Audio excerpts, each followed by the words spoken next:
Alrighty, it's that time again. Once again, Expat Drama. Who has the most drama and why? Why do we have all this drama? Yeah, we're going to be talking about this. Let me just go back here. And yeah, that looks good. I like that. And then we'll kind of put this over here and have that off to the side. Yeah, why is there drama? Who has the most drama when it comes to being an expat overseas? And how do you tell? This is the interesting thing, and the more important question is why. This is kind of something that I've been looking into, especially since I'm considering looking at other destinations as possible retirement locations, and usually that kind of includes Southeast Asia and places like Malaysia, Thailand, Philippines. I'm not going to say Vietnam because Vietnam does not have a retirement visa. So I kind of take here's a little side road we can go off. I see so many people posting videos about retire in Vietnam, and it's like, no, you're not retiring in Vietnam. You're going to Vietnam on a tourist visa, and then you jump the border, you do a border run, and then you come back and you stay for X amount of days, and you just keep doing that over and over and over. Like I said in previous videos, that countries would get to a point of where they're going to crack down on immigration and these gray areas of border jumping and so on and so forth. And sure enough, a number of countries have. So it's only a matter of time until Vietnam kind of either they make a retirement visa, which they've been talking about doing for quite a number of years, or they're not. And they're going to crack down on immigration and people that overstay because of the problems associated with that. Now, let's get back to the question of who has the most drama in expat retirement communities. What country has the most drama? Wow. Now, if we define this as countries that have retirement visas, say it could be like Puerto Rico, Costa Rica, could be Thailand, with their retirement visas there, the SSRB in Philippines. Thailand has their own elite golden Huzi whatever visas, but they've got so many problems. It's absolutely insane. I don't know why you would want to consider the Philippines now, especially with all of the problems that they're having. The government's unstable. Their immigration laws are changing. It seems like week to week. There's people who have long-term visas and digital nomads that are having their bank accounts frozen. They can't have access to them. If you can't access your money in your bank, you can't pay your bills. So that is kind of that's kind of an obstacle to having a nice, smooth and clean and quiet retirement. There's also talk in Thailand where they're talking about having a change in banking, in the fact that if you're a protected class, that, in other words, you're 18 or younger or you're 60-ish and older, you're limited on how much funds you can be able to withdraw from your bank because of the scammers. So they're trying to protect the people by limiting the amount of money that you can take out of your bank. I mean, there's talk about that. Then there's talk about social credit scores, kind of like what they do in China, communist China. And I don't think that's a good idea.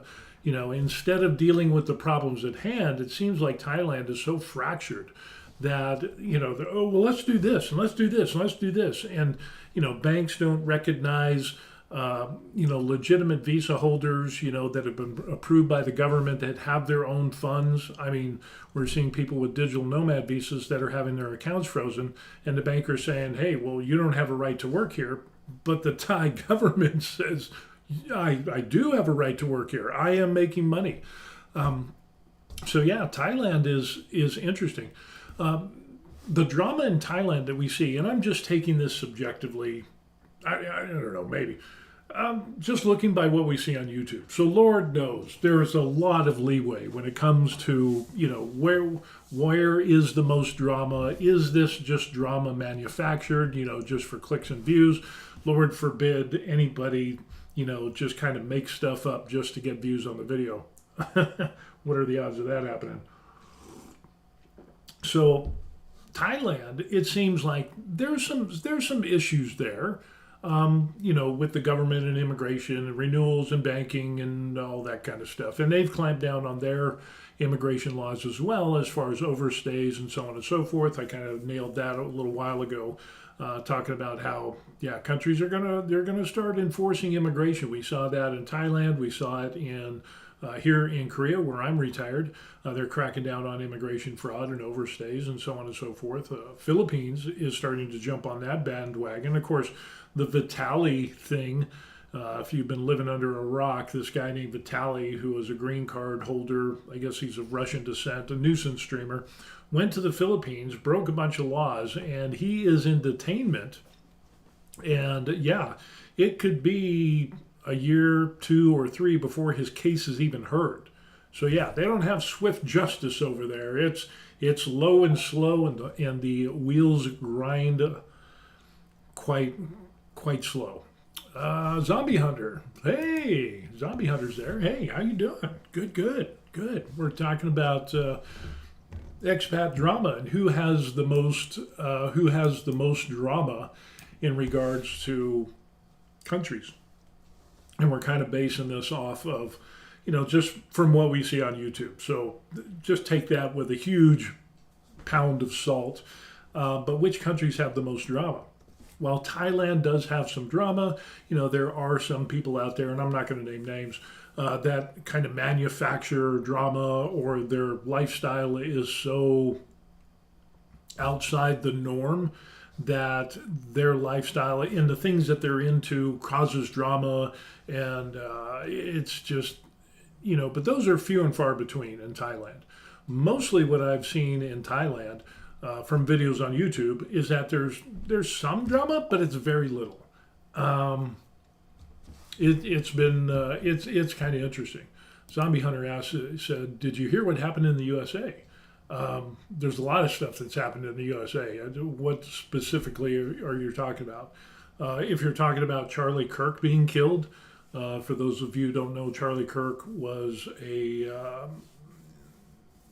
I guess a conservative speaker, would go around to university conferences or university have meetings and stuff like that, and he would converse with students. And again, intellectual ideas. He would argue with people. Again, he wouldn't go down to what it would be stupid, but he had that's what Zombie Hunter's talking about. Charlie Kirk would end up debating people. And basically, it was liberalism versus conservatism, and common sense versus, some of the things that some liberals hold, some liberals don't. So I don't want to paint everybody into that. And again, there's conservatives that don't agree with everything that Charlie Kirk said. But anyway, it ends up that apparently the University of Utah.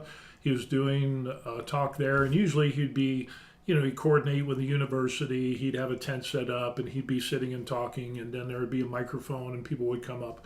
Apparently, somebody who didn't agree with him from the left is what we're hearing now, I would say extreme left, shot and killed him. Apparently, from what I know and seen so far, they haven't caught a suspect. They did have somebody that they had in custody, but it ends up that wasn't the person. So it just amazes me now this is big drama. This goes far beyond drama. This goes into the act of violence of where, there's drama and then there's unsolicited violence. There's breaking the law, and that is absolutely insane. That I don't condone that in any way, shape, or form. Now it's interesting because I've talked to a lot of people that have ended up, I've talked with people who were Satanists. Go figure.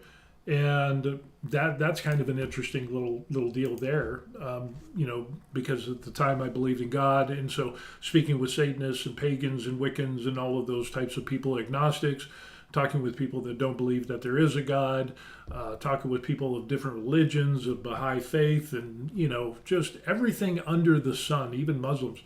And the interesting thing is that even though we disagree, in all of the conversations that I've had with people over the years and the decades and decades, being in the military, working in the prison systems, doing prison ministry, you can get some pretty wild out there people in a variety of beliefs. And even though there's people that I would say I would severely disagree with, and they would say the same of me, it never led to me lowering my moral compass or losing my moral compass and committing an act of violence. And the same with the other people as well.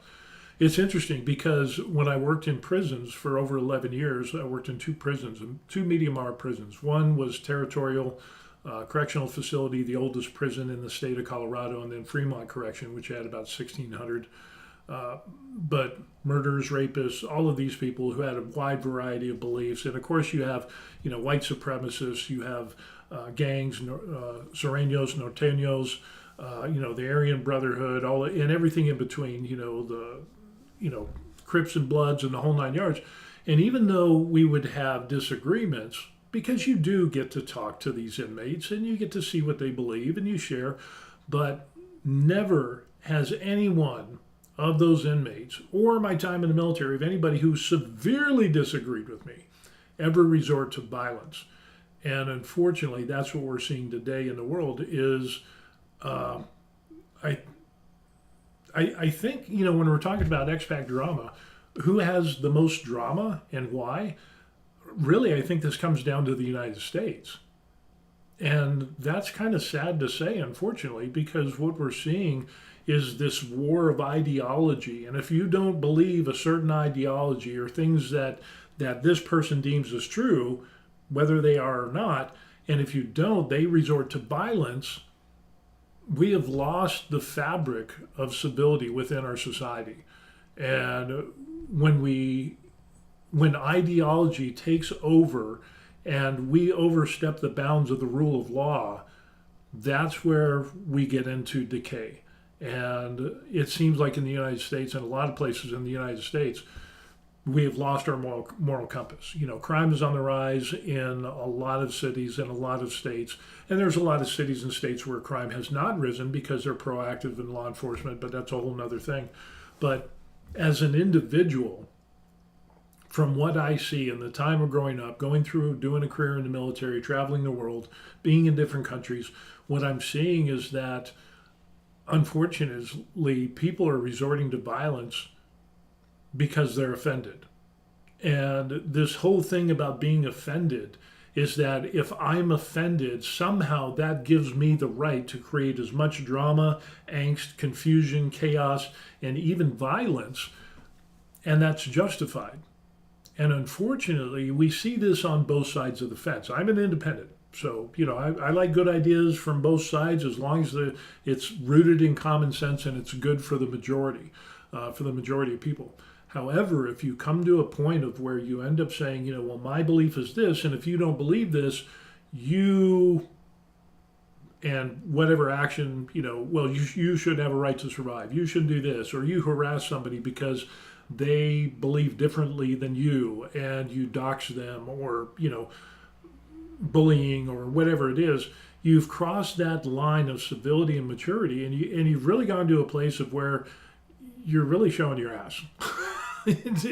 And being a young person at one time, I have showed my backside more than once.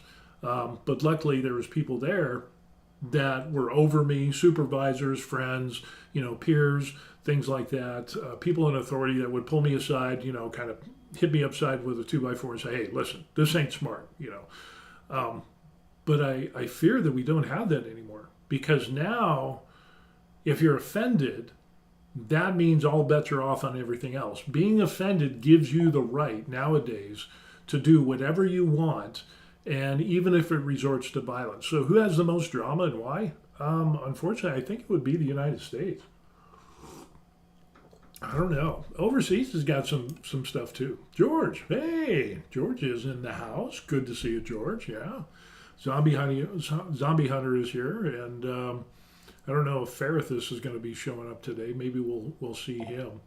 But yeah, it's going. It's talking about drama. We're just talking about the thing Zombie Hunter brought it up. The Charlie Kirk thing, the conservative speaker that go around to university campuses and talk and have discussions and debates. And we're just talking about how he was shot and killed. And unfortunately, this kind of ties into the drama thing of why. And I think it's nailed down to the point of where we end up, if you're offended, somehow that gives you the right to commit violence against people. But then again, we also have crimes that are committed by people that don't have a moral compass. You know, they don't live by the golden rule and say, do unto others as you would have them do unto you. But then again, I think we're getting to a point in the United States, in some places in the United States, where you have people that just don't care, that they really don't care. We have people that commit atrocious crimes and they don't care if they go to prison or not. So it's like, what do you do with that? You know? And then you have people that are on the offended side, and whatever offense that they got from whatever you're saying or somebody else, that somehow that negates the laws in the land, and that resorting to violence is okay because of the cause that they follow. Man, that's very problematic. So I just don't agree with that at all. And we're talking about expat drama, and so I mean I'm from the United States, born and raised in things like that. But more and more, when I think back to the past decades, when I was a kid and growing up and a teenager, young adult, and being in the military, I see this downward spiral of morals, of right and wrong, and how we treat our fellow citizen, how we treat our neighbors, And for example, there was the lady that was on the bus that got stabbed and she died. There were other people on the bus and they're just like, dude stabs this girl in the neck or wherever it was, and she's in shock and she just is bleeding there. Other people on the bus are just, oh, I'm going to get my bags. I'm just going to go. The bad guy had already left and they're just like, oh, I'm just going to leave without even rendering help to this lady, not even calling the police. So, I mean, where do we get, how do we get to this place if we were so desensitized that we won't even help somebody out in need? But I bet you, as soon as the shoe was on the other foot, that these people, oh, well, why didn't you help? And it's like, well, you got to give to receive. That's the part of being a citizen. Regardless of the country that you're in, you should have some morals and you should have some care for other people, not even just citizens, but for other people in general. It's not like you go around and say, oh, are you a citizen? I'm going to help you out. Oh, you're not? Oh, well, then I'm not going to help you. We're not to that point. I think we're past that point to where, just like that lady on the bus that got stabbed and killed, there's other people after the bad guy left. Oh, just pick up their bags and I'm going to go. And they got off the bus and the woman died there alone. I don't know. Could she have been saved? We just don't know. But the fact that nobody even tried to help is crazy. And, there's other countries that have a lot of problems. I don't want to bash on just the United States. There's other countries that are having problems, where crime is rampant. And for some reason, I think, we have to include people, and we have to include people to the point of where if they get offended for something that the host country does, then that gives them the right to commit violence. I don't think that's right either. How dare you demand that I stop being a citizen of my country, or I stop doing certain things or holidays or whatever it is in my country because it offends you because of your belief system. That's not how it's supposed to work. Yeah, it's George says, I just don't get people anymore. I know. That's why I like 3D printing. That's why I like models. It's like everything is, hey, Ferrithus is there. Good morning, sir. Yeah. We were wondering if you were going to stop by. We're talking about you. Zombie Hunter says the guy was arrested 14 times before. Oh, that's the guy that stabbed the lady in the neck and she passed. He was arrested 14 times before. What do you do with that? In all of this, and I've worked in the prison system, and the thing that gets me is that there is a recidivism rate. There's a rate of which people commit crimes, they go to prison, and then they get out, and then they come back. And in the state of Colorado, I think the recidivism rate was 51%. Yeah, so it's it's Ferris that says, talking about me? Only the good things, I hope. Well, yeah, depends. You'll have to go back and see. Oh, but yeah, we were just wondering if you were going to show up today. But cool, you're here. Awesome. So far, I don't have anything bad to say about anybody that has showed up on my channel. So we've got good company. I like this. I like this group. The people that watch my videos. It's I really enjoy it. But yeah, it is kind of crazy on how. And it doesn't matter the country. It doesn't matter if it's the United States or the EU or other countries or places in Asia. If you get to a place of where you let a certain group of people or groups of people into your country and you don't enforce the rule of law, and you let people commit crimes, or even if they're your own citizens, and you let them commit crimes and you're soft on crime, it's just going to encourage more crime.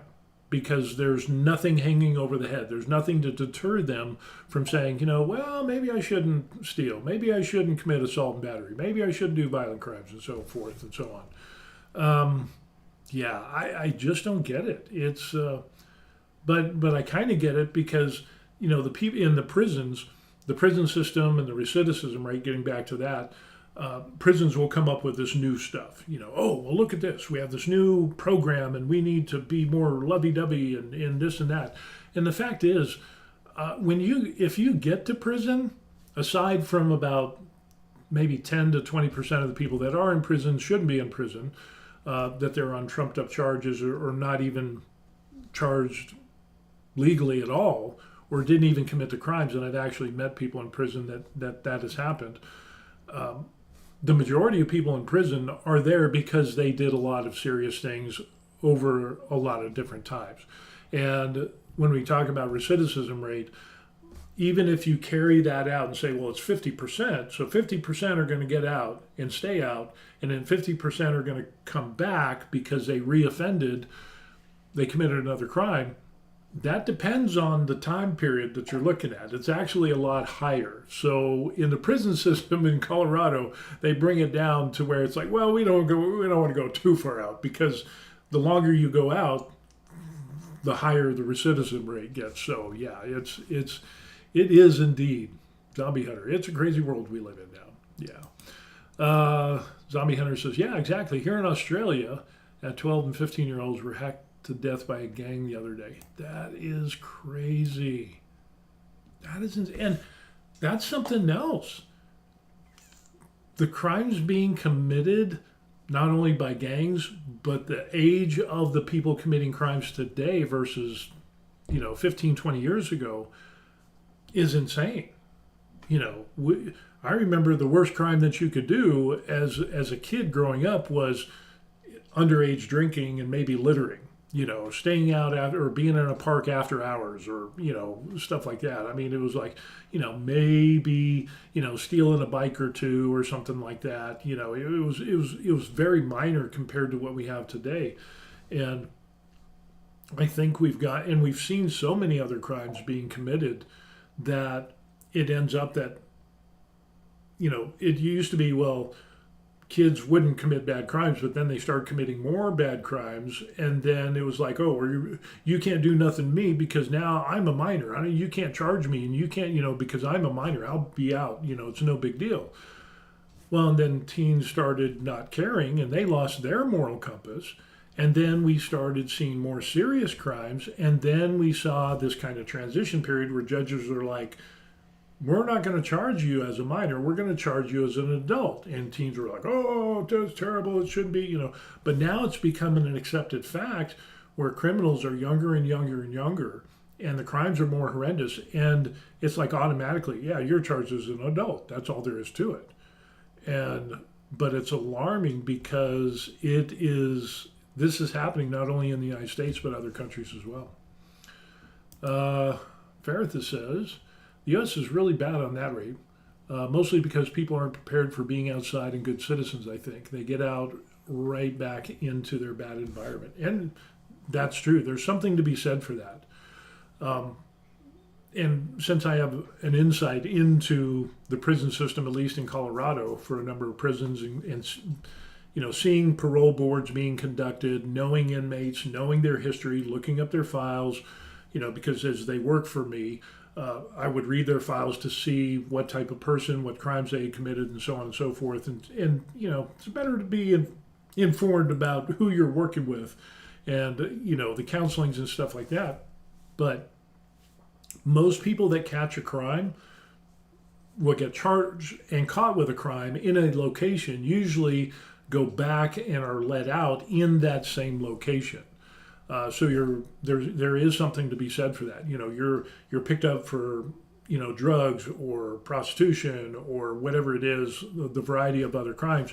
You're going to go back to that place where you caught that case, and you're going to do your time there. You're going to do your probation, so on and so forth. So you're still around the bad influences that the people that you're hanging around with before. You're just going to jump right back into that. So there is something to be said for that. But then again, they tried a thing where they said, well, hey, we're going to mix this up, and we're going to try to transfer people not from the places where they committed crimes and send them back there to do their parole. We're going to send them to different places. And unfortunately, there is a small improvement, but for the most part, it really didn't. Those people would still reoffend. They would get with the wrong people, even though in Colorado has some incredible job training opportunities, resumes, social life skills, counseling. A lot of the inmates gets counseling and so on and so forth, and how to be a productive person, how to interpersonal communications, socialization, things like that. We go through all that training because we have to understand the inmates and see what they're going through, so we have some type of, to reinforce that training. Excuse me. So yeah, at least in Colorado, there is a lot that's done for rehabilitation, way more than a lot of other states. Colorado Department of Corrections, has like the most progressive inmate, rehabilitation services and counseling and, resumes and job training and so on and so forth than I think any other state. But unfortunately, the recidivism rate is still around 50%. And it's just a matter of time. If you push the time frame out, it's very high. And so really what it's concluded from talking to, parole officers, counselors that are in prison, working with inmates and all of those things, is really it comes down to people don't want to change. Very few people actually change. When you get the real recidivism rate is about 80%. And so you're looking at maybe 20% go to prison and then don't come back. And that's kind of a more realistic way. And some have even said it's probably around 10%. It's just depending on how far out you push it and do an evaluation of see where, everybody's at and if they came back to prison. But, people are going to do what they're going to do. And the majority of people, I will tell you, by working in those two prisons for over 11 years, is that the majority of people do not want to change. They don't want to change. They get all the counseling, and they know. I have talked to inmates that have had multiple arrests, committed multiple crimes, some horrendous crimes. There's inmates I've talked to that will never get out of prison, that they will die in prison. And they don't, it's like, that's what I am. That's what I do. That's who I am. I don't give an F, And unfortunately, a lot of that is the mindset of inmates. But again, we're talking about medium R, medium restricted facilities, and higher. When you start getting into lower risk categories, that ends up, you get a little bit different, but they're lower crimes. They're more like white collar crimes and stuff like that. So, but even then, the recidivism rate is around 50%, again, as a whole. But for the lower retention prisons and stuff like that, it ends up that, yeah, it's a little bit better, but as a whole, it's still, 50% according to Colorado. Fairtha says, it's a bad cycle. U.S. has an insane amount of people in prison, which makes good resocialization programs insanely expensive. But in the U.S. has so many inmates because resocialization is so bad. Yeah, and I've talked with people in California, prison guards in California, and people that were counselors in California, Louisiana, Texas. The great thing about being in Colorado is prisons would send their people to Colorado, and they would do tours and get training on what we were doing in Colorado, because we were getting some good results. But the results weren't huge. So, and in talking with these other correctional officers and counselors and associate wardens and security managers and things like that from other prisons, being involved in this, it's interesting because they kind of see the same thing. You get people, the majority of people that are in prison don't care. They don't care who they hurt. There's something wrong inside, that the moral compass is just, it's whacked. It's out of whack. It doesn't point true north anymore. It is, kind of like, what is that? Pirates of the Caribbean and Jack Spade and his compass that, it would go wherever, whatever he wanted, that's where it would point. And I think that's basically what we see in a lot of prisons in the United States with inmates, is that, they do what they want to do. There's inmates that I've seen that went through 12-step programs. They went through job training, equipment operations, heavy equipment operators, assembly, furniture making, whole 9 yards, fiberglass, computers, even 3D printing and stuff like that. And, there's always the license plate thing. But, welding, and guys that if they got out onto the street and did heavy equipment operation, they could make $40, $50 an hour. You got guys that went through welding classes that could weld a bead that looked like a row of dimes, just perfection. Guys that would get, $30, $40, $50 an hour for welding, and just do it like nobody's business. And all of the educational trades and the training that these people would get, and they're set up, they have resumes, there's job placement, where these people would hey, we're going to set you up with a company that will employ you as a felon, as an ex-convict, and you can get in and make that kind of money. And what do? They reoffend. They're put actually in places where they didn't reoffend, and then what do? They reoffend again. And it's like, dude, you were making good money. You had a car, you had an apartment, you had all these things. Your life was on track. Some of these people are even going to church, and then for some reason, boom, it clicks off into their head and they start doing drugs, or they commit more crimes, or they make meth, or they do, whatever it is. And it's like, I've talked to inmates that have been in and out numerous times, and it's just like there's just something that always goes back. The neurons are just going down a path that says when we get to a certain point, we're hell-bent on self-destruction and or self-pleasure, and a combination of those two, and boom, they end up right back in prison. So, from what I've had in my experience anyway, but by working in prison, and then it really comes down to, we have a lot of people in prison because a lot of people commit crimes. So, what do we do with that?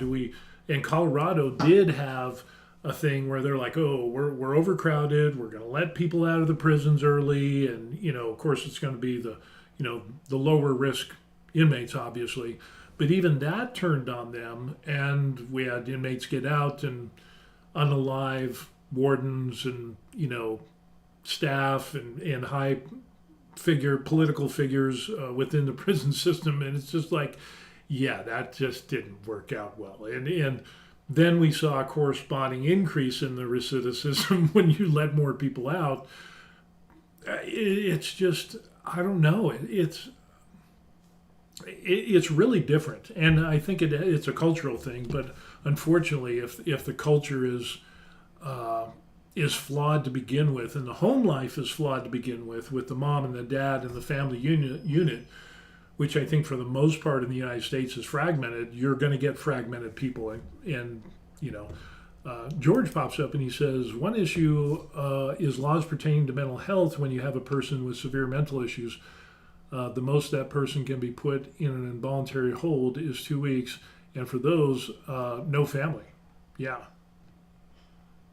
Can be a problem for those that have severe mental issues that cause them to be violent. And there's absolutely that as well.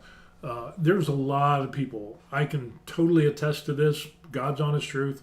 There's a lot of mental health. There's a lot of people in prison that have mental health issues, whether it's PTSD, like working with veterans, as I did in prison ministry after I got out. There's a lot of that going around. And then there's a lot of PTSD with people that grew up in severely dysfunctional families, or were runaways, or were abused, or victims of crimes, or became gang members, and they became desensitized to all of the horrible things that, normal people would say, oh, damn, that's bad. It doesn't matter to them anymore. So that, I would say, is a mental health problem. That's a mental health issue, because you've trained yourself to that point. I think you can train somebody to do anything, really, and whether it's for good or bad. And there are cases, and I have seen people get out of prison where they've been out. I still know some inmates today that are still out of prison that did horrible things that are out. So it just depends on whether they want it or not. But I think one of the key things is family. The family is eroded in the United States. I don't know about other countries. And the loss of that moral compass, not knowing the difference, or knowing the difference between right and wrong, but not giving a damn. And I'm going to do whatever I want to do that makes me feel good. And even though it goes against the rule of law of where I'm at, I don't care, And a lot of inmates are like, hey, I was struggling on the outside, I was gangbanging, doing this or that, I was working, if they were working a job, or if they're slinging drugs or stealing or whatever they're doing. I've had inmates tell me that it's like, yeah, I come to prison because I get a bed, I get a place to sleep, I get a place to eat, I have a gym, I have all of these things, I got library, got TV, I can get all these things. My life is infinitely better in prison than it is outside. So, and it's just weird to hear that. It's like, you do all this stuff, bad stuff on the outside, if you're a gang or your clique or whatever it is that you're doing, or whatever activities that you're involved in that got you into prison, and you think that prison is like, this is kind of, like a vacation. What do you do? It's just really weird. Baritha says, it's interesting to listen to somebody who worked in that system. Most people talking about it, I've never had any contact with that system, me included. Yeah, and before I worked in the prison system, and I would say that everybody has this idea in their head of what the prison is like, and some of them are really bad. You go to Louisiana and you go to California and some of the prisons out there, and I've talked to guards that worked out there, and it's just horror stories. It's like, dude, why are you even working there? No sane person would work in those facilities that are like the worst of the worst. And it's like paying benefits. And that's what it comes down to. But dude, look, you just told me that X amount of staff got unalived by inmates, and it's like, yeah, but the pay and benefits. And it's like, wow, what do you do with that? It's really, really weird. And then the other thing for the state of Colorado is that I can attest to after working in it for 11 years, just over 11 years, is the state will come up, the Department of Corrections will come up with a program or this and then that and say, oh, look how great this is. And of course, it's some type of new thing and new counseling or this or that. And of course, then they have to have counselors. Those counselors need to get trained, which they get trained by this organization that presented this rehabilitation counseling program thing, so they got to pay a lot of money for that. There's an inspection program for prisons inside the United States to maintain their accreditation, and you have to meet certain criteria and so on and so forth, even if sometimes that criteria doesn't even make sense. And it all costs money because every time a prison gets inspected, it costs money to do so. It's and then you got to pay the people to train your counselors in this new thing to help these inmates. But then at the back end, over a number of years, you see that it didn't really do anything to begin with. Yeah. And then it just ends up. Here's the other interesting thing. You have a program that on the outside, some psychologists and shrinks and all these counselor people, smart people, people with PhDs and masters, and counseling, how does that make you feel? Excuse me. They come up with these things that are going to be like, this is gonna fix your inmates, and they bring that into the department, and the department's, look at the results they've got on the outside. Well, there's a huge problem with that because the people on the outside haven't committed the crimes like the people on the inside, and then the people on the inside are inmates that committed crimes, and they're going to do whatever they can to check the box, at least the ones that want to get out. Check the box. Okay, well, I'm going to make sure I don't get any write-ups. So I'm going to do this program. I'm going to do this. I'm going to get this education. I'm going to do all the things that the Department of Corrections wants me to do to reduce my time in prison so I can get out, and then they go right back to doing what they used to do. So the great program that was so awesome to begin with out in the civilian world that was brought in to bring down the recidivism rate by, going and fixing this socialization problem and all of that stuff. Well, this is the steps and the programs, and these are the things that you need to do to get through this program. And the inmates are like, let me write this down. Okay, well, I need to do this, this, and this. And inmates that go through that program will give their notes to other inmates so the other inmates can give the right answers, or the answers that the counselors want to hear, so the inmates can get through the class as quick as possible so they can get better treatment, more privileges, whatever it is, and, eventually with the hopes of getting out sooner.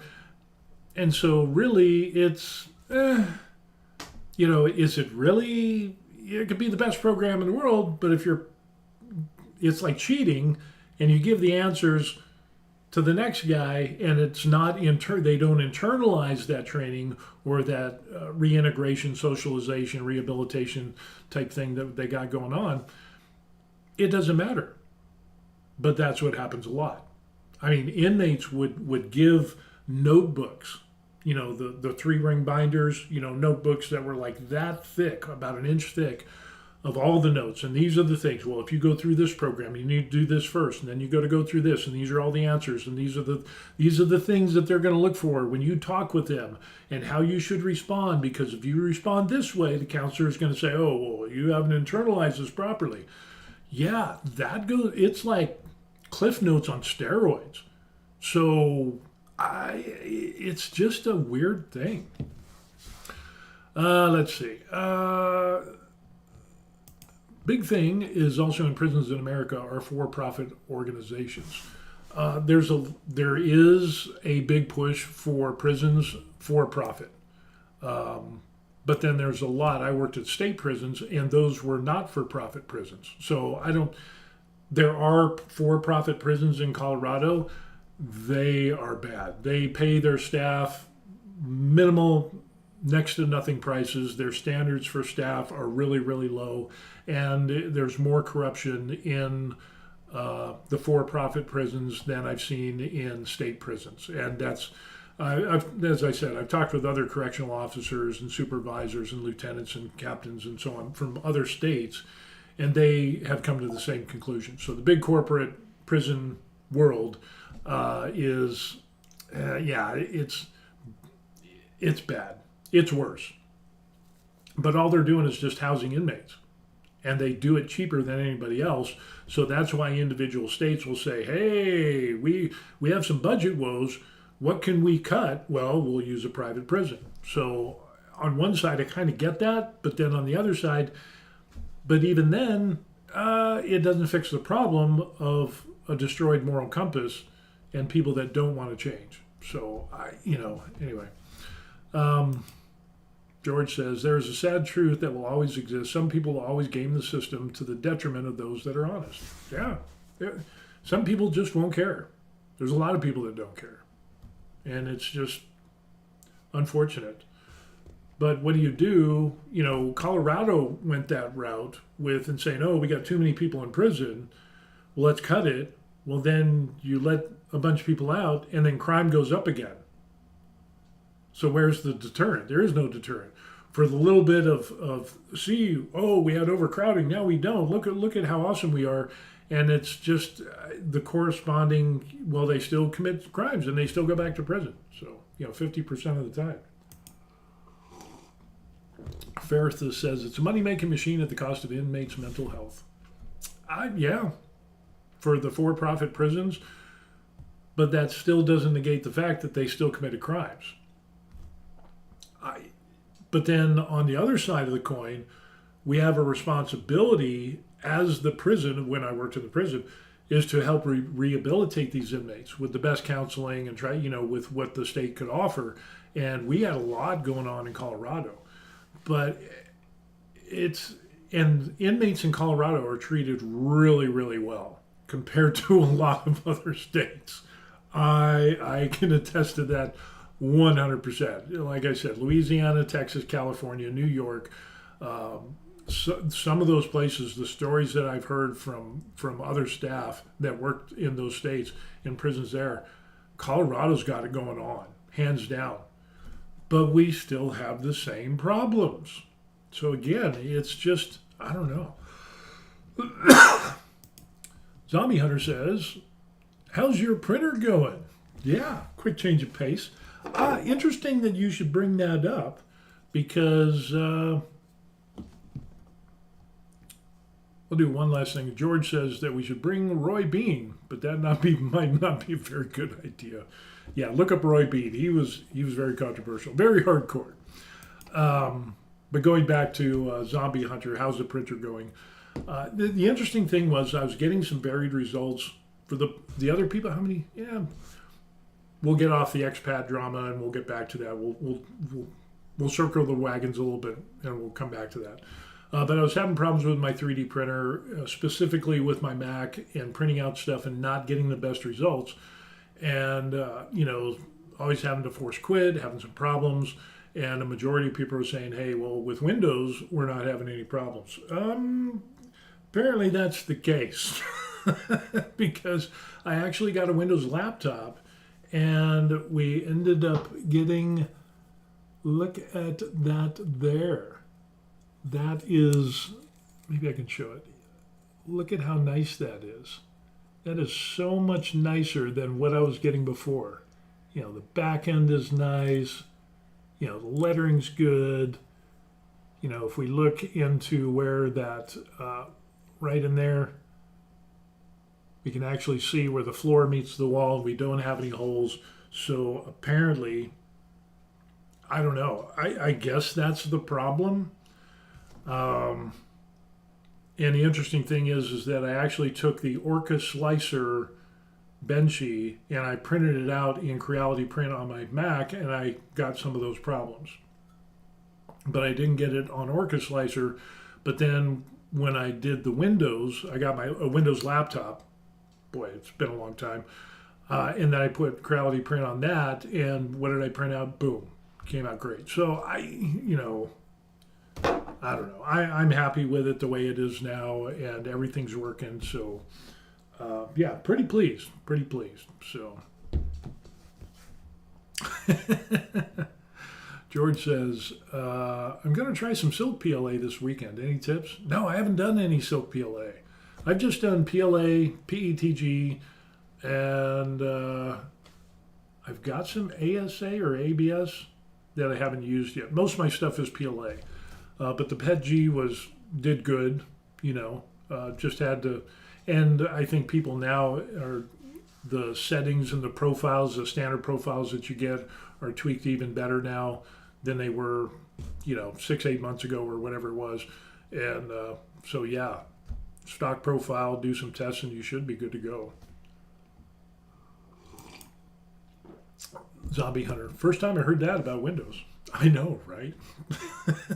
But with the Windows laptop, the funny thing was, I get the laptop, I plug it in, I power it up. It's like, man, this is weird because I'm Mac. And it ends up that it's still to update the laptop to the newest, stuff and all that stuff. It still took forever. It was just like, oh my gosh, the spinning wheel of, whatever. It just kept spinning and spinning and spinning. I was like, yes, now I remember Windows. I don't know. Therapist says, nice. Glad you found a solution. I've been up and running too after that cable swap. Mostly been experimenting with the engraver in the past week. Cool. I still haven't got an engraver yet, but we have a trip to Vietnam in the next few days. When do we go? Today's the 11th, and we leave on the 15th. So we got 3 days in a wake up. So yeah. But yeah, I still want to get laser engraver and kind of add that to the mix, but that'll be a little bit later on. Although not made for that, A1 Pro can make PCBs. Really? Awesome. The things you can do. I'll have to check that out. Again, I'm not sure which one I want to get. I was talking about how I wanted to get the Raleigh Lasermatic Galvomatic, but they shut that down. He's not going to produce that, but he did put the stuff open source or whatever. So hopefully another company will come out with that flying Galvo. It's just so unfortunate. I really had my heart set on that thing. That was the laser that I wanted to get. The pinnacle of laser engraving. So I don't know. I might get an XW because they still have some of those in stock. Maybe I'll get one of those because that's got a large build area. But then I just saw Alien Cell. I don't know if you guys have seen that, but there's a new company that has come out. Excuse me, Louisiana Hobby Guy has talked about it, but I'm a little unsure about the company. I'm just like, I don't know, wait a little bit. But the Alien Cell right now, if that ends up being a good company, and they can produce that looks like a really good machine. It is huge. It is a huge machine. But go big or go home, right? So, not that I need that. I could probably go with the A1 Pro or, the Falcon and stuff and whatever. Or even just the XW. But, how about the H2D, 3D printing and a laser? I would rather have two separate machines. But that H2S looks pretty damn good. But, laser engraver, maybe I'll get into that. I'll definitely get into that. It's just a matter of time. So crisis averted with the K2 Plus with the Windows machine. I don't know why, but actually got that hooked up. Everything works, prints out great, and so when I get back, I can be printing some stuff. And I almost don't want to go on vacation because I just want to stay home and print stuff. Therapist says that flying Galvo would be awesome. Only step up that there are pulsed lasers. Those will be really nice. Cut anything, engrave anything with one wavelength. Ooh, yeah. And imagine it's only a matter of time, until you get the best of the best. That will just be, and what you can do today with printers and lasers. And, now you've got 3D printers that are printing in metal and so on and so forth. Which laptop did I end up getting? Windows? Let me see. I think I got a picture of the tag on that. I ended up getting the Acer Aspire 15 A15-51M, whatever. It's a Intel Core i9 14 core processor, 15.6 widescreen, 32 gig of RAM, and 1 terabyte storage for $850. So it worked out good. So now I have that in the hobby room next to the K2 Plus, and I'll get a laptop stand and all that stuff. So yeah, so it was like, where are all my programs at? Where, I. But the good thing is, I only need Creality Print, and then I need to put Lightburn on there. Yeah, I wonder if I can transfer Lightburn because of my.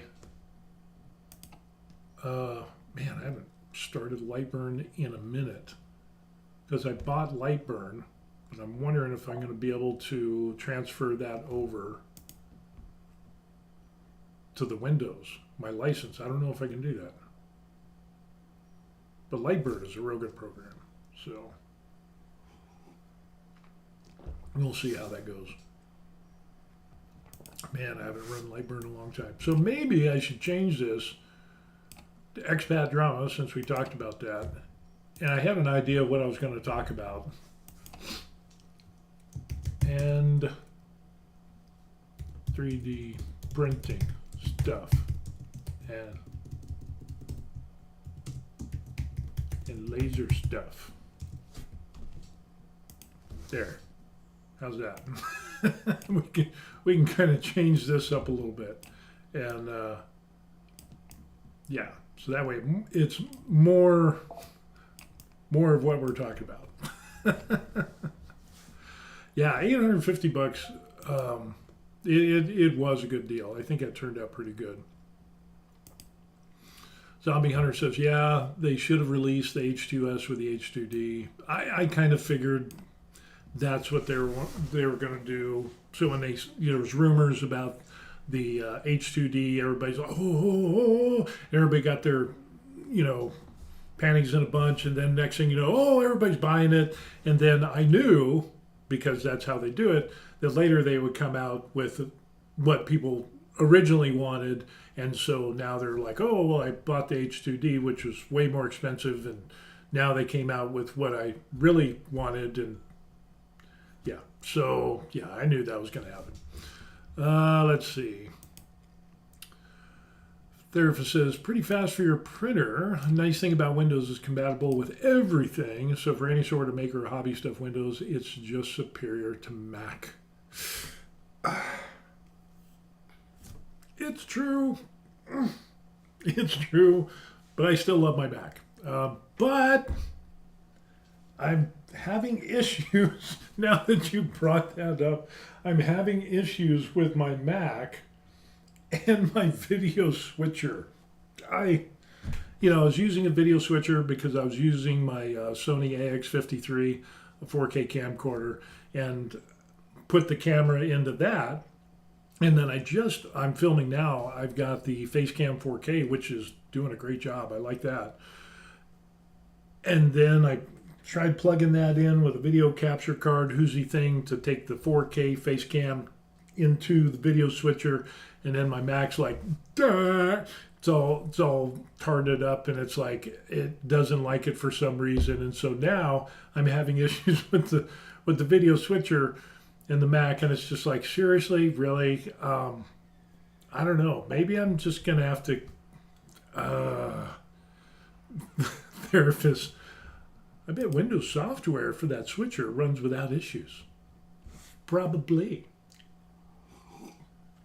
But the thing I like is the software that I'm using on the Mac here, which is Ecamm Live. And of course, it's a Mac only type of thing, but it is an awesome, and I have a perpetual license. If you try to get Ecamm Live now on Mac, you have to pay it a subscription fee. So I was one of the old timers that actually got it way back in the day when you could actually own the program.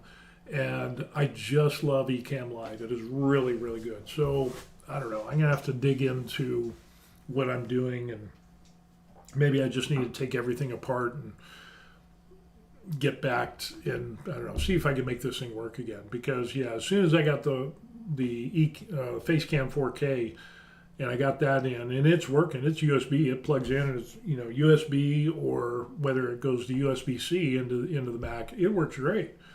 But then for some reason, I think there's a problem between however many devices you got plugged into your Mac, and then you throw in the video switcher, so it doesn't like, which is weird because I can have two cameras.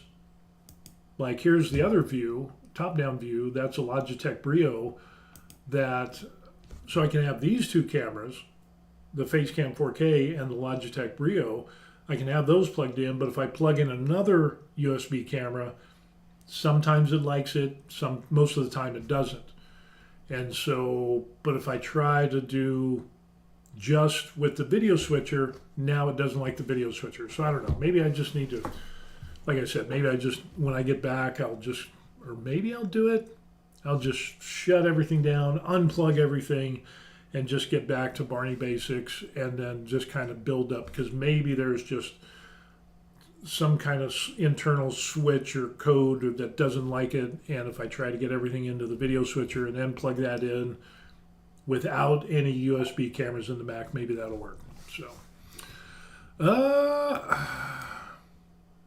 yeah, probably, yeah. Ferrith says, I know a few Twitch streamers that say the same thing. They like Mac personally better, but for anything that needs work with non-Apple stuff, Windows usually has better software for it. I know. Yeah, it is what it is. Mac needs to get their stuff together.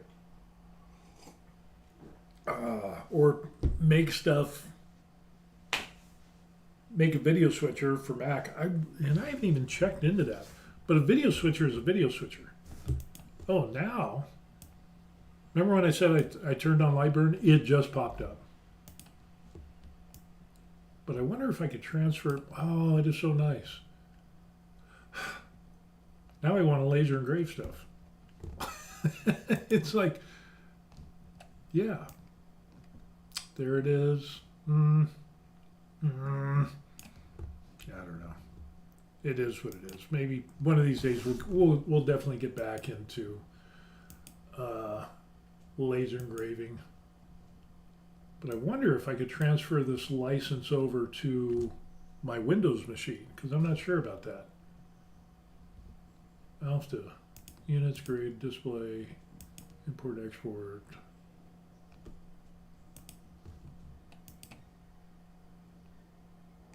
I don't know. We'll have to check it. We'll close that. But don't want to overwhelm the Mac. But the rest of the stuff, as far as the Mac goes, I love it. It's great. Ferrith says, I'll email you a picture of the PCB test I lasered. Cool. And what is it? Here's the question that we all have. Why are you doing PCBs, and what is it going to be used for? You got to let us know about that, because I'm sure there's an interesting story behind all that. Let's see, what else do we got going on? The drama. Yeah. Excuse me. Getting back to the drama on which country has the most drama, and we got kind of sidetracked with the U.S. and the prison and stuff like that. I was watching videos about the Philippines, because that's another place that we're planning on going, at least for vacation, looking at probably getting the SRRB courtesy visa as another retirement destination in case we get older. Assisted living care is way cheaper in the Philippines, and I think better than here in Korea, and definitely less expensive than the United States, because I really don't want to go back. But yeah, I was watching. I've been inundating myself with Philippines and, people that are doing videos there, and, YouTubers and whatever. And I was just kind of amazed the amount of like high school, middle school drama, junior high drama, high school drama that goes on in the Philippines with YouTubers. I was like, what is this? I mean, it's, and I'm like wondering why. Man, that is absolutely crazy. It's, you start going down that rabbit hole and you're just like, holy crow, I don't know if I want to. There's places in the Philippines that I don't want to go to because of the drama that I've seen on YouTube from that. It is just absolutely crazy. Therapist pops up and says about 2 projects a year require custom PCBs, and making them by hand is never pretty, and ordering them online takes forever, and iteration is hard. Ah, okay. And you don't want to use PCB Way? I'm amazed, because that seems to be a lot of the channels that I frequent. That is always like, oh, and I use PCB Way. Brought to you by PCB Way. We can do blah, blah, blah, blah, blah. I don't know. But why pay somebody when you can do it yourself? And once you get that process down, you're gold. Ferrithus says, oh, we get more information. Last project was temperature humidity sensors around the house with radios on them to collect the data on a Raspberry Pi and display it on smart display sensors, and receiver needed custom PCBs. Damn! Ferrithus, wicked smart. You ever see that Goodwill Hunting and they're in the bar and it's like, and then what's his face? Will, who is played by Matt Damon. They're in the bar with the guy, and the hoity-toity college guy comes up to his buddy and tries to make a fool of his Will's friend, and he comes up and he says, yeah, all that stuff, and he goes, yeah, my buddy's wicked smart. We can say the same thing about you, therapist. Wicked smart. He says, I use PCB Way. They're getting the boards for a reasonable price. Only makes sense for that final version. If you need one-off and need to test things, it's expensive and takes too long for shipping. Yeah, I can see that. Rain Man. No, I don't see you as a Rain Man type of guy. I don't see it. It's time for Wapner. Gotta see Wapner. So somewhere between Rain Man and Goodwill Hunting, Therapist is on the higher end. So we'll just leave it at that. Rain Man, that was kind of a good one. And of course, if you're talking about Rain Man, you got to talk about Simple Jack in Tropic Thunder. Gotta love Simple Jack. Things that movie would offend so many people today. It's just amazing. I don't know. Crazy.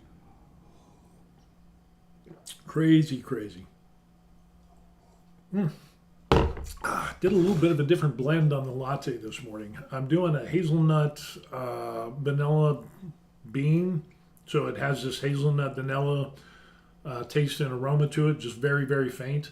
But I had to grind up the beans really, really fine.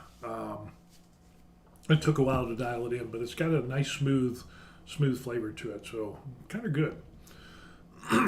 Therapist says, thank you, I'll take it. Sure. But yeah, kind of amazing on what you can do with all the stuff that we have these days. I mean, making your own PCB, making your own boards, making, engraving on glass and wood and 3D printing and all this stuff. It is stuff that, years ago, to get that same type of capability, you would have to pay hundreds of thousands of dollars. And then as innovation has gotten better over time, those prices have come down, and now it's just like a toaster or a microwave. Bamboo has really got it to a place of where, the H2D, H2S looks really sweet. I got to tell you, I'm very tempted by that, except for the price. But if you plug it in and it works, that is very tempting. So, Therapist says hazelnut, yum, yeah, and not hazelnut syrup. It was actually the beans had, I don't know how they do it, but it has a hazelnut vanilla smell to it, and even when you don't put any syrup into the latte, you can taste just a small hint of it. It's just really subtle, Let's put it that way. It was really good. Usually I like really sweet, but I decided to back off on that a little bit. And yeah, that was a good subtle latte this morning. So I think we're going to keep that. And that was from, I think we got that at Costco here in Korea. Had some beans. So I was really surprised at the taste. Usually big box stores and stuff like that, their beans are not that fresh, and it's like they're a little rough at times. So generally I try to get more fresh beans, but those were surprisingly good. So yeah, good stuff. Let's see what else. Anything other than that? Therapist says the H2S doesn't tempt me. My K2 has bigger print volume and does everything that Bamboo does now that I have it dialed in. That's true. That is true. So, but still, it's still, if you were going to get a second printer, would you get that? Or would you get a K2 Plus? Or would you get the Ender 5 Max? That's another big one that's coming out. But I haven't seen a lot of information on that. Not a lot of hype about that, as we did with the K2 Plus, unfortunately. But that Ender 5 Max, if you're just doing stuff like PLA, that is a huge build area. What is that, like 400 cubed? That's tempting, and the price is good for that too. So that pops into play. I think that's like $800, something like that. Therapist says the only cool thing is that nozzle swap mechanism they are releasing next year, but I'm happy with where I'm at. Yeah, you got to hand it to Bamboo. That nozzle swap that's the way to go. I mean, just blip, blip, boom, and you're done. You know, and I'm not sure why Creality didn't jump onto something like that. I don't know. Well, it'll probably come down to money, but. Yeah, let's see. Ender 5 Max. Yeah, if they got a quick release nozzle system on the K2 products, I think that would do a lot. And let's see, what does that come down to?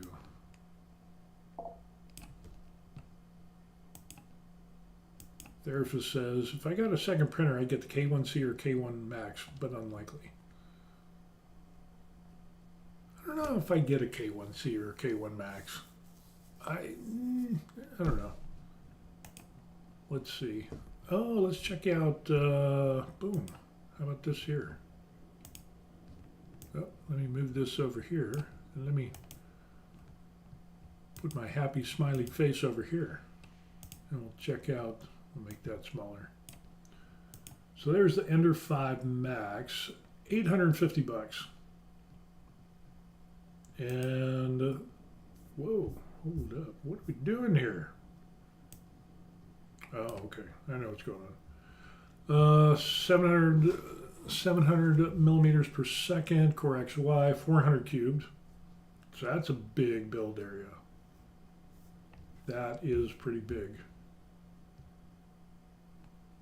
64-point bed leveling.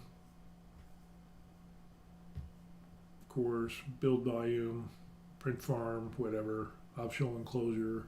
Yeah, they just got the enclosures out on that, so that ended up being kind of a cool thing as well. So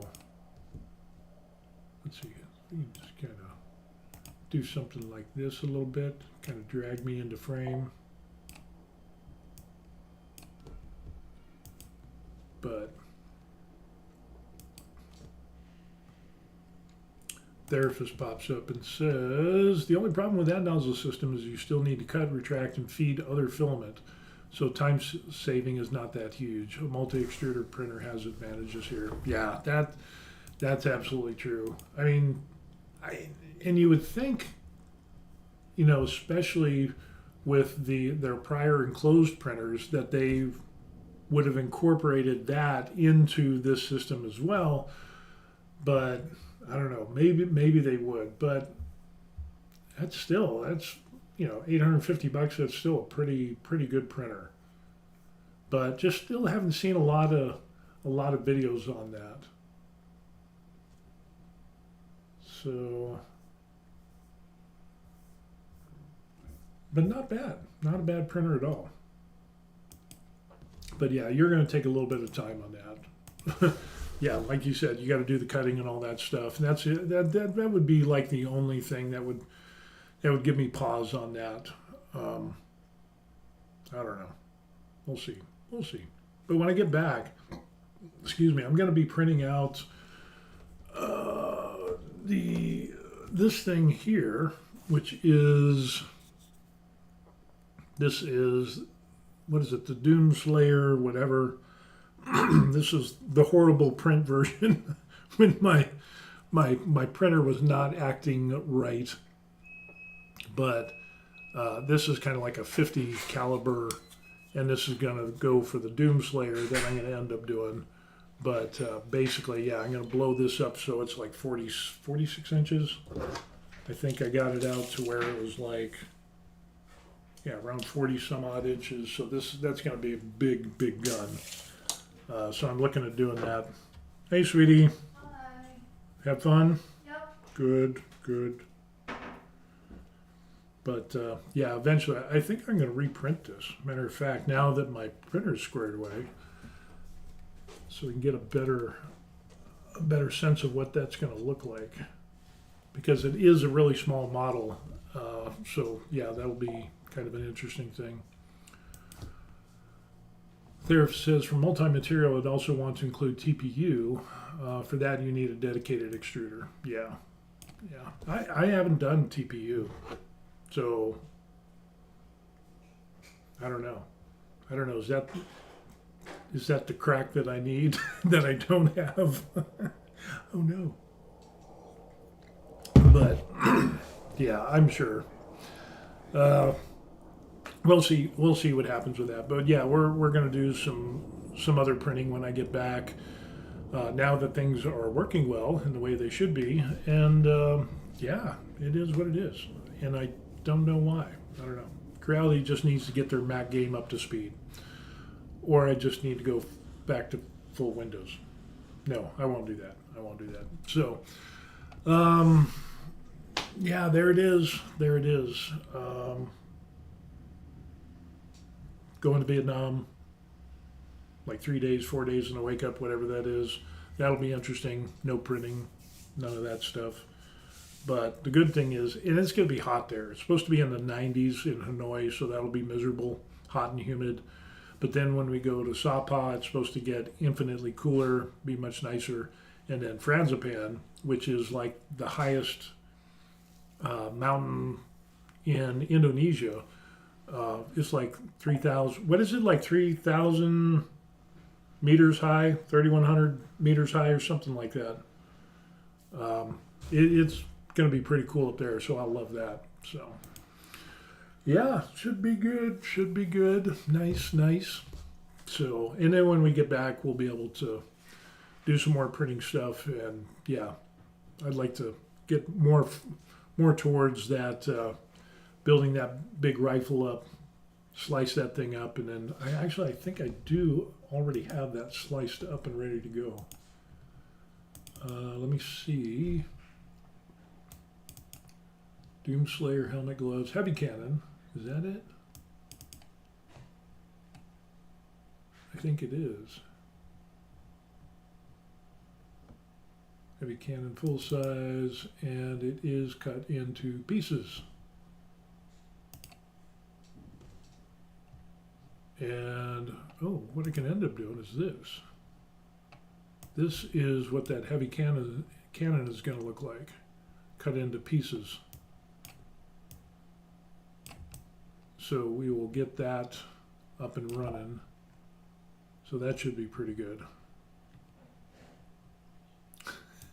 Zombie Hunter says, when are you starting on the 8-foot Hulk? Oh, I'm not 8 foot. My ceilings aren't even 8 foot, maybe 8 foot. The Hulk will probably have to be like 5, maybe 6 feet. So we'll see how that goes. But that's going to take, what do we see the time on that? 194 hours. So that's a big print. That's going to be a long print. It's going to take some time. That's why, it's kind of like if I do cosplay stuff, I'm wondering if getting a second printer would be something. But that's why I was kind of looking at that Ender 5 Max. Yeah, it doesn't have the cutter and all that stuff, but between that and the K2 Plus, boom, I think that could be good. That would definitely help in printing out this stuff. But then it's like, do I really want to have two printers? Asking a hobbyist if they want two 3D printers. Yeah, it's like anybody's going to say no. But it comes down to how often am I going to use two printers? So again, it's kind of that dilemma that I have there. But yeah. Zombie Hunter says you can have them smashing through the ceiling, an 8-foot hole. I don't know. That's going to be. I want to get the armor done first. So when we get back, we'll be printing out the big rifle, the BFG, big effing gun.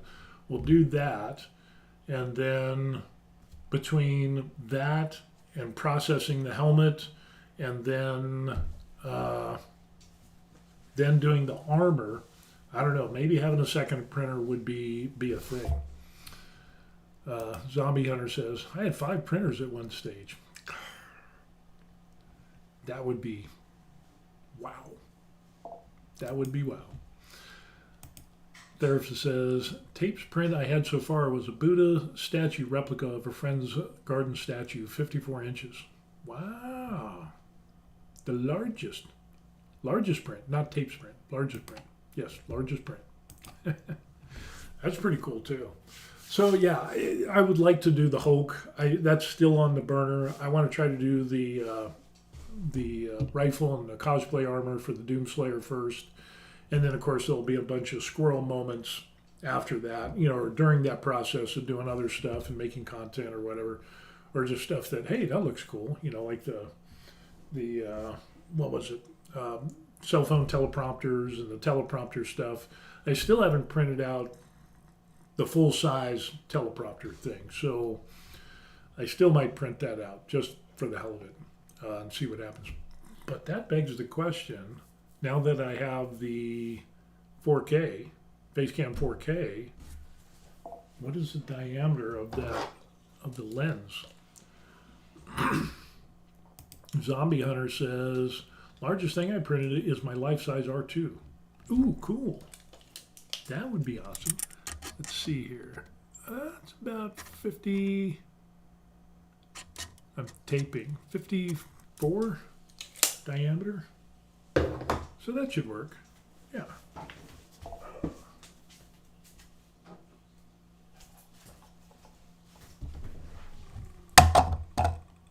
Oh yeah, that could work. Especially get rid of that. So yeah, it's got a big enough hole. I think this was like 75. So that could fit in there probably just right. So, and I just got the knurled connectors for this. So I might actually attempt to try to put one of those knurled connectors on there, and maybe we could even test this out at another time. So yeah, and then I put some blue tack on here to keep the glass from going out. I was like, how can I make a clip to do this and whatever? And then I'm like, screw it, I'm just going to put blue tack over it, and perfect. So yeah, the simple things. So. But yeah, the full-size Hulk, and even the Hulk in the background that you see there, I still got to print or paint him up. So, that is another pile of shame thing that I got going on. So, Ferrithus says, 2 printers also means 2 times the problems. For me, that would end up with 1 working printer and 1 perpetual repair. Could be, what did I just do? Okay, we're back. So yeah, that would be kind of interesting to see what happens with that, and that'll be kind of a cool thing. Blue tack is what happened to duct tape. Duct tape is just gummy. it leaves that gummy residue on there. At least with the blue tack, I can get all that off there. It secures it in there, and then if I don't know, wanted to put a little miniature on top of there, blue tack is already on there, so it'd be good to go. Let's see. Oh, I wanted to show you all. Yeah, here is. Let me see if we can get this over here. Here is that BFG and all the different plates. So 1, 2, 3, 4, 3 to 4 is 12, 13. So 13 plates. Of course, it says a 13. And so I've got all of these set up. And yeah, this will be interesting. So yeah, and I could probably combine a couple of these, but I just wanted to keep it like, one at a time, because if you like there, if it says, if there's a failure, you don't want it to have tons of parts on there fail. But they do have that you can exclude if you're printing with the K2 Plus. If you have multiple parts on there and then one part, let's say it falls over, you can actually go onto your K2 Plus screen and you could click on the thing that's the top left, and you can click on the model that failed, and the printer won't keep printing in that failed area. So it'll just kind of exclude that, and then you could, so that way it doesn't ruin your whole plate. But yeah, so I could kind of nail this down to some stuff. This is the largest one. And if we slice that plate just with what we got now, how long would that take? That's going to take a while to generate. We'll get back to that. So whenever that pops back up, we'll go back. We'll circle back. But yeah, duct tape. Save that for the. Well, we won't talk about that. Man, I'm out of coffee. Dang it. But yeah, that would be kind of interesting. But 2 printers, I guess it depends, on how deep you want to go down the rabbit hole on cosplay or printing big items. But if I do the cosplay armor and I just do one, I don't think I get a second printer. But if I'm doing the cosplay armor and then later I'm going to do the Hulk, maybe a second printer. Or if I was going to do other large prints, maybe as a side gig type of thing. I don't know. That's why I'm saying it's tempting. But I'm kind of like right on the edge of I'm not sure. So we're close to the edge. We'll see what happens with that. Let's see, what else do we got going on? I got a doctor's appointment today that I got to go to, which is interesting. Korean hospitals are a lot different than American hospitals. Kind of reminds you of a busy bus station. And yeah, it's very, very different. Okay. Boom. This is what we got. And there it is. And this would take 2 days and 10 hours, and that would be $36 for that right there. So yeah, that is going to be a big print. That's the biggest one. And I think, 194 hours. What does that come out to? 194 divided by 24 hours. 8 days of printing.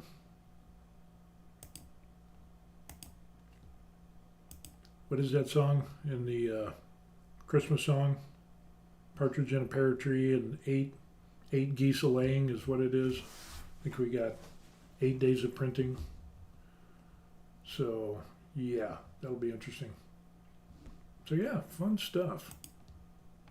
It'll be interesting for sure. So, but now that we got the printer going, of course I'm on my Mac now, but I'll just transfer that 3MF file over to the Windows computer and just reslice it and make sure that everything's hunky-dory. when we get back, and we'll start printing that stuff out. And then I also still need to get some processing stuff.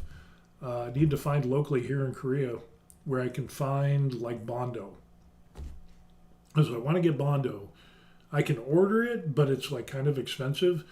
And I know Korea has collision repair shops, and maybe I just need to go to a collision repair shop and find out what they use, the Bondo equivalent. I'm sure I could buy that locally. And then the other thing, what was the other thing I wanted to get? It was like a Bondo and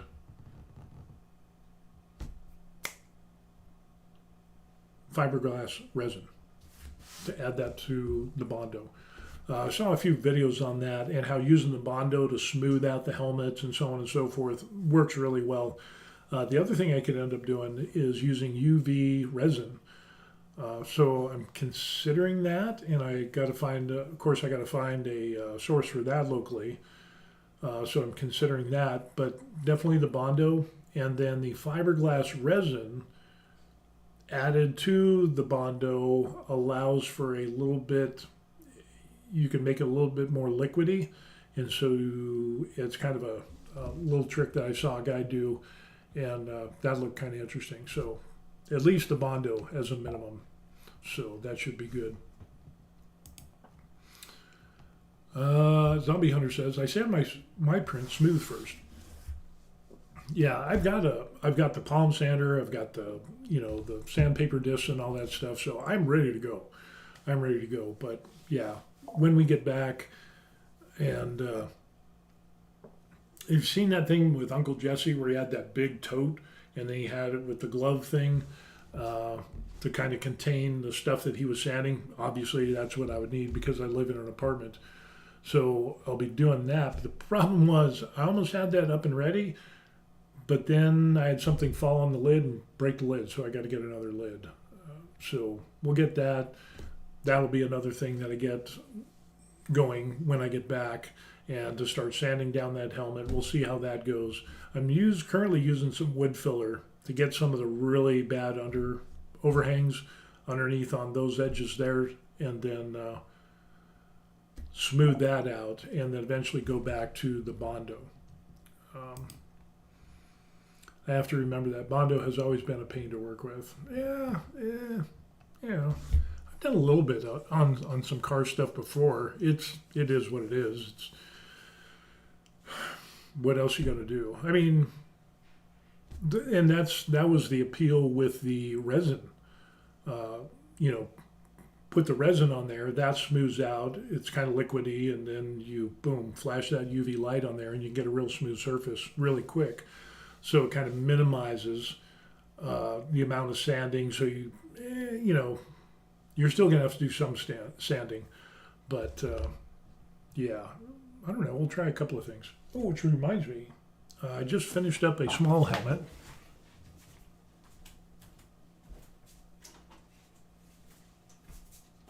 And this guy turned out good. Da-dum. Dun dun. Dun dun dun dun. So yeah, this turned out good. So did a paint job on this guy. And this I actually did some sanding after I printed this, and yeah, that just turned out really, really good. We put some rust on there, and yeah, and it gets better. It gets better. So I'll probably do a big one of these too. And then if we throw in da-dun, dun-dun, dun-dun-dun. Yeah, we could throw a LED light in there, and then it even has holes up top here. But I mean, how cool is that? I mean, that is just kind of awesome. And then, I was thinking about, maybe I could just put kind of like put a light like that, one for each eye, and that would be pretty good. But then if I have it diffused, I mean, that looks pretty good too.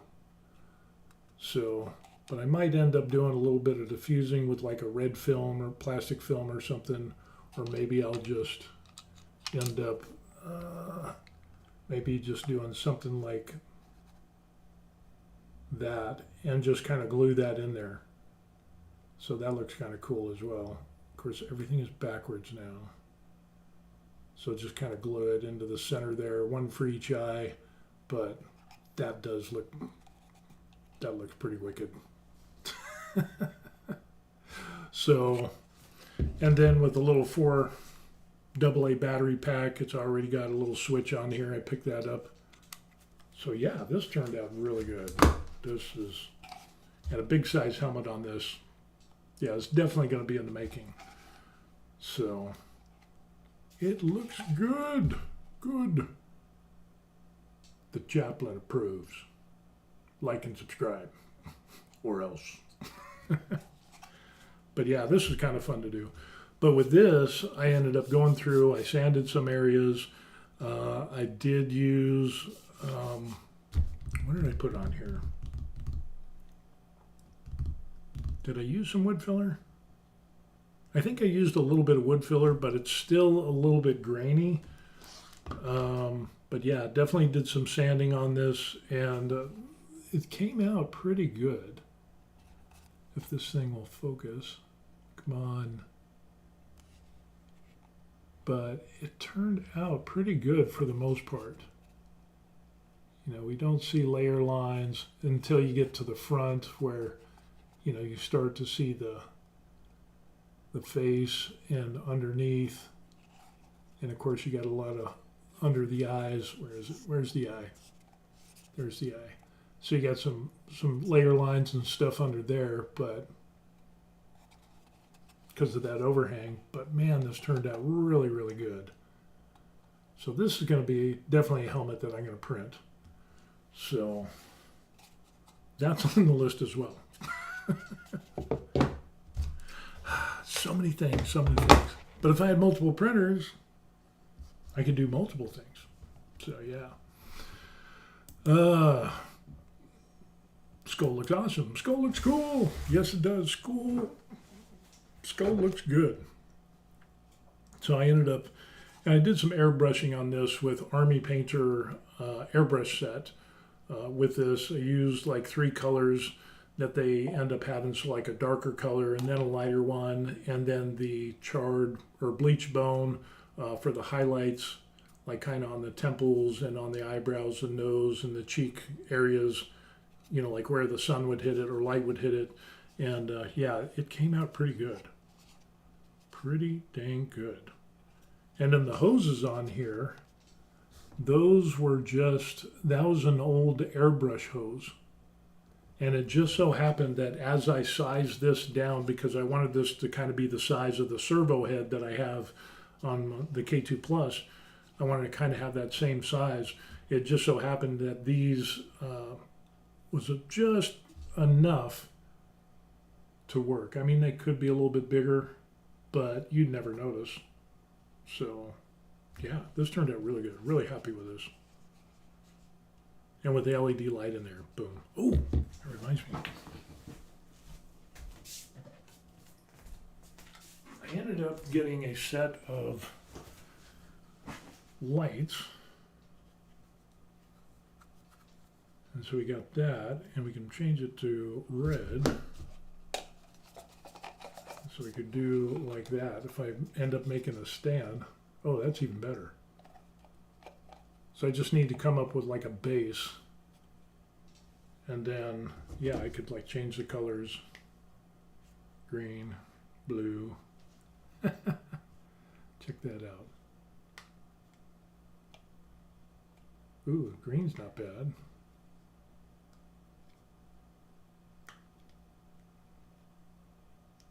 So I've got some different colors. Oh, that is awesome.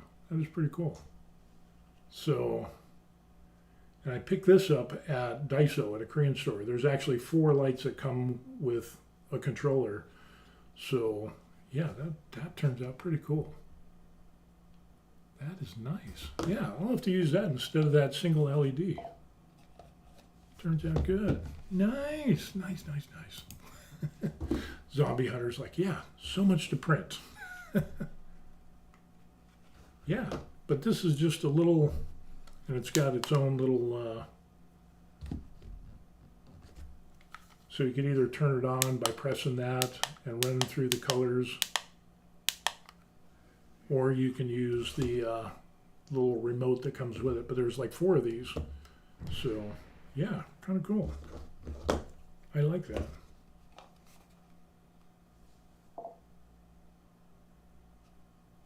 Yeah, this is the way to go. This is the way. Therapist says, LEDs just do some magic to models. Yep, got that magic going on. So yeah, cheap little, and I want to say this was like 4,000 won or whatever it was, so super inexpensive.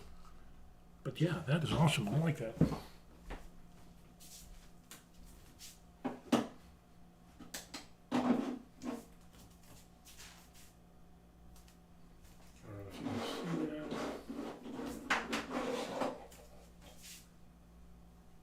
Glowing eyes. That would look good on a big helmet too. Nice.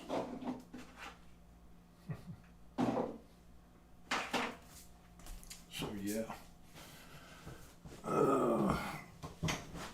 And of course it's a smaller helmet, obviously, but still pretty happy with the results. Not a lot of sanding to do. I think I printed that out with, I don't know if that's 0.2 or 0.16.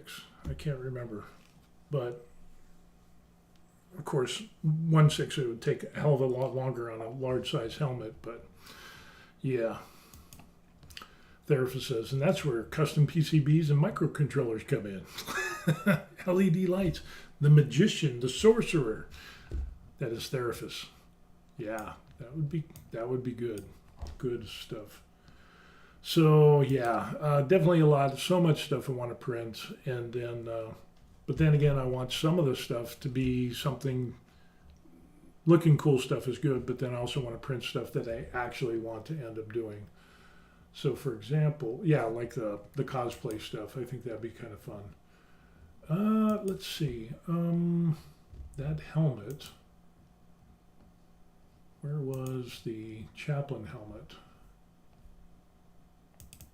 And that was from Galactic Armory. Let me see, Galactic Armory.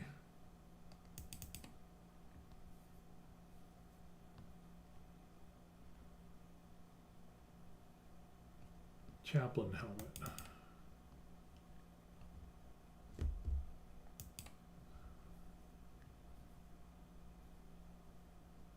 Space Marine Chaplain helmet.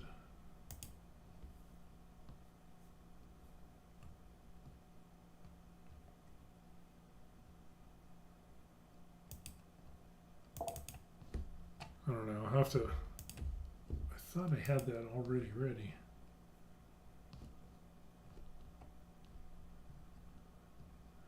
Therapist says, for anything you plan to sand or smooth and paint variable layer height is really nice. Doesn't take a lot of additional time, but is almost the same result as small layer height. Yeah, I need to get smart on that. That is definitely something I need to do. I need to pull up YouTube and get smart on that. So, yeah. I was trying to find that Galactic Armory.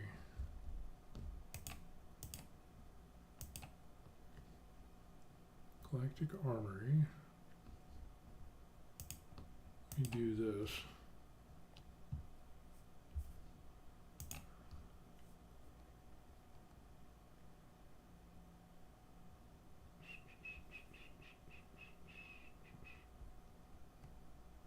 Test blank.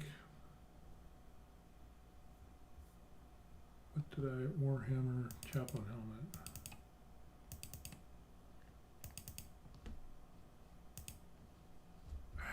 Seriously, come on.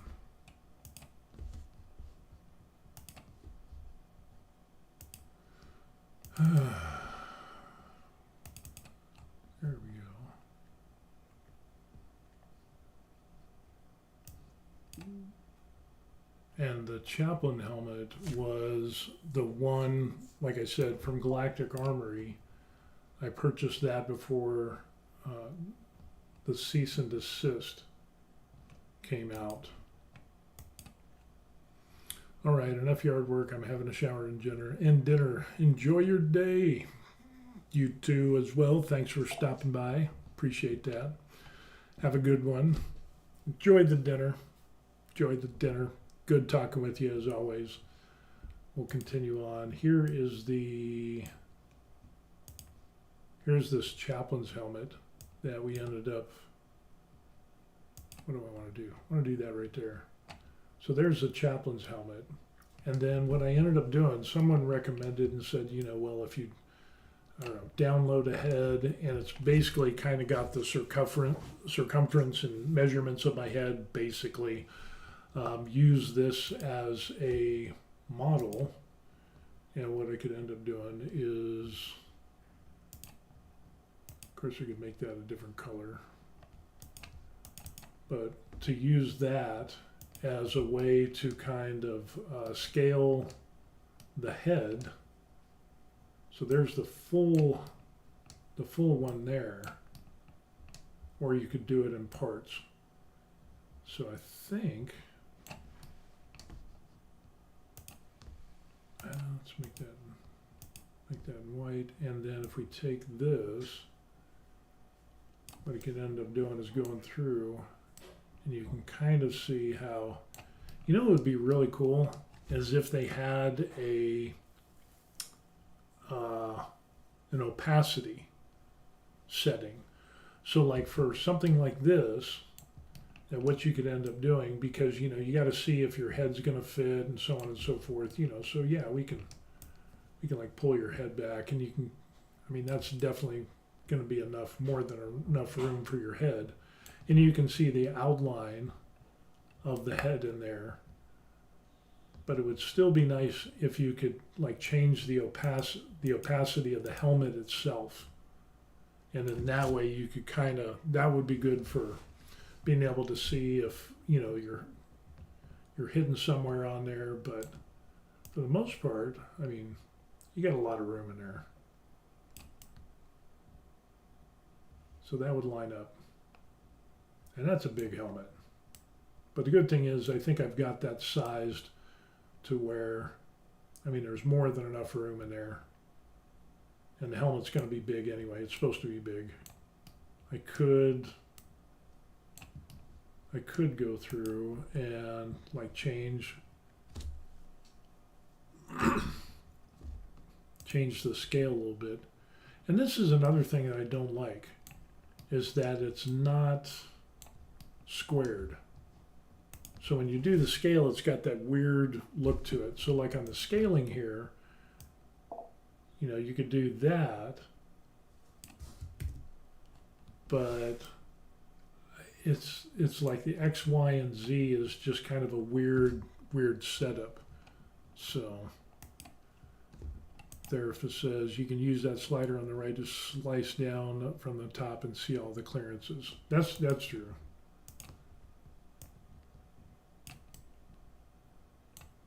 I've definitely got more than enough room if we take a look at that. Except for like those little, that's a huge helmet. But it's not like overly huge. You could probably squeeze it a little bit. I think you could do that. But for the most part, that's a pretty good fit there. It's just kind of wide a little bit. So you could thin that out. But if you do that, if you squish that in, then you're going to have to, when you have all these other pieces that are going to be affected by that, like these tubes, where the front tubes and all that stuff go, that could have a little bit of issue on that, which reminds me, did I scale up all of this stuff at 104, which I didn't. So that would be something. Well, I scaled that helmet at 104.29. I didn't scale these individual pieces. They're still at 100%. Well, no, that one's 104.29. That was just the, oh, what kind of craziness do we got going on here? I don't know. Interesting. But anyway, so that's what we got going on. But I thought that was kind of cool. I can't remember the YouTuber that talked about that, about getting the head facsimile, and then you can kind of adjust that as far as the dimensions of your head, and then use that as a model to see if the helmet is going to be properly scaled. So, but yeah, that can definitely be printed. And how long would that take? And that variable layer height, that's what I need to look at. Because if we, let's put this at global, we don't want to do that. That would be just crazy.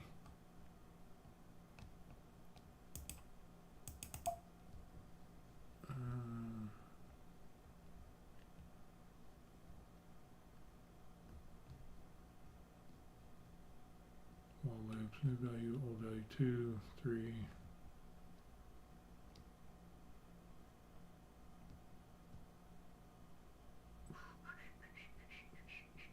Yeah, let's just transfer that over, whatever. And we could always just change that. Yeah, it is 3. Okay. So if we slice this baby up, let's see what happens with this. See how long this will take. But that variable layer height, I definitely need to get on that. I definitely need to get on that. That is something I need to do. That's going to take a minute.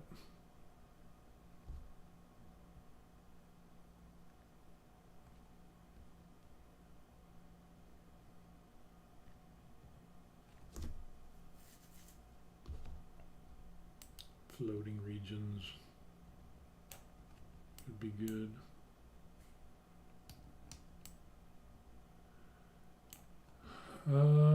One day, 4 hours, 4 minutes, $15. $15.35 is what it would cost me to do that. Yeah, that would be ugly up there. So the variable layer height, where is that? Variable layer height. Now this, let me,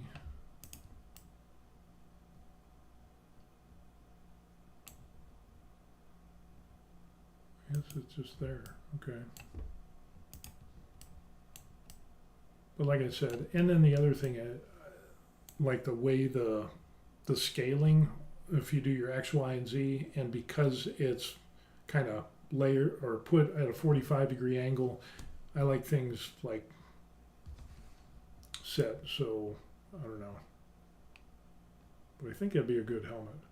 But anyway, back to the variable layer height thing.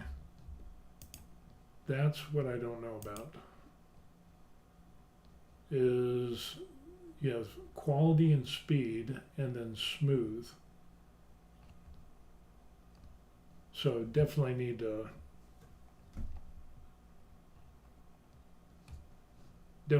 take a look at that and see how to improve that.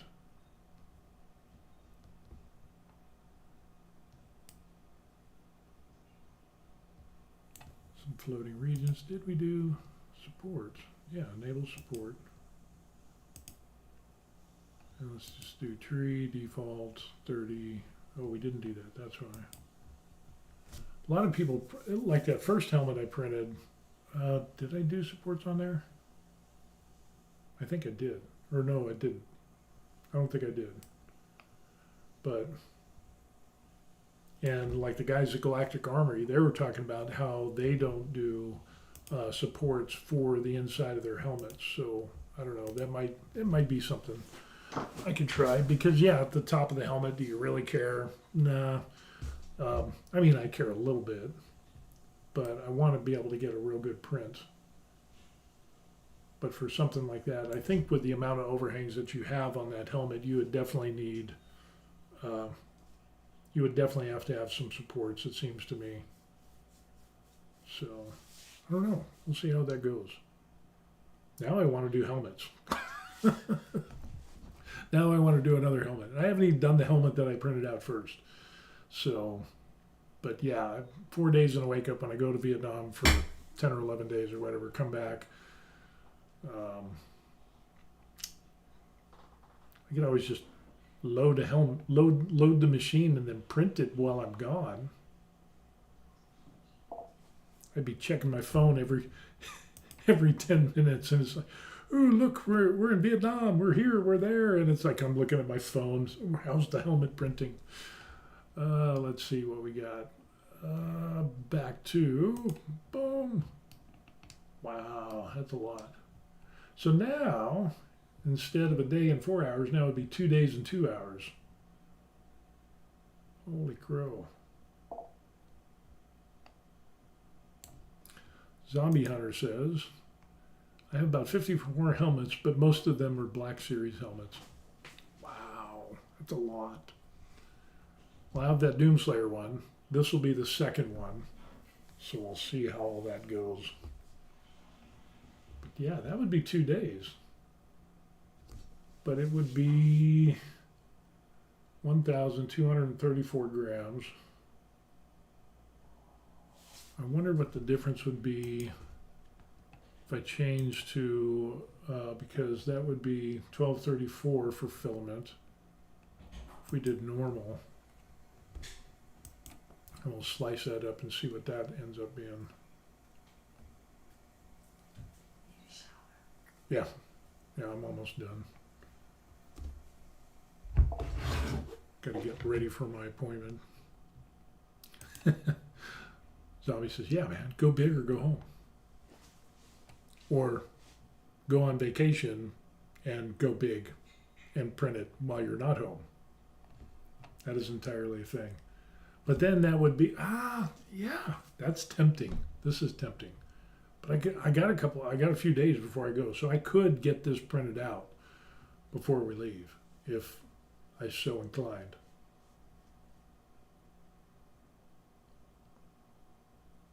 And I just happen to have a 3 kilogram spool.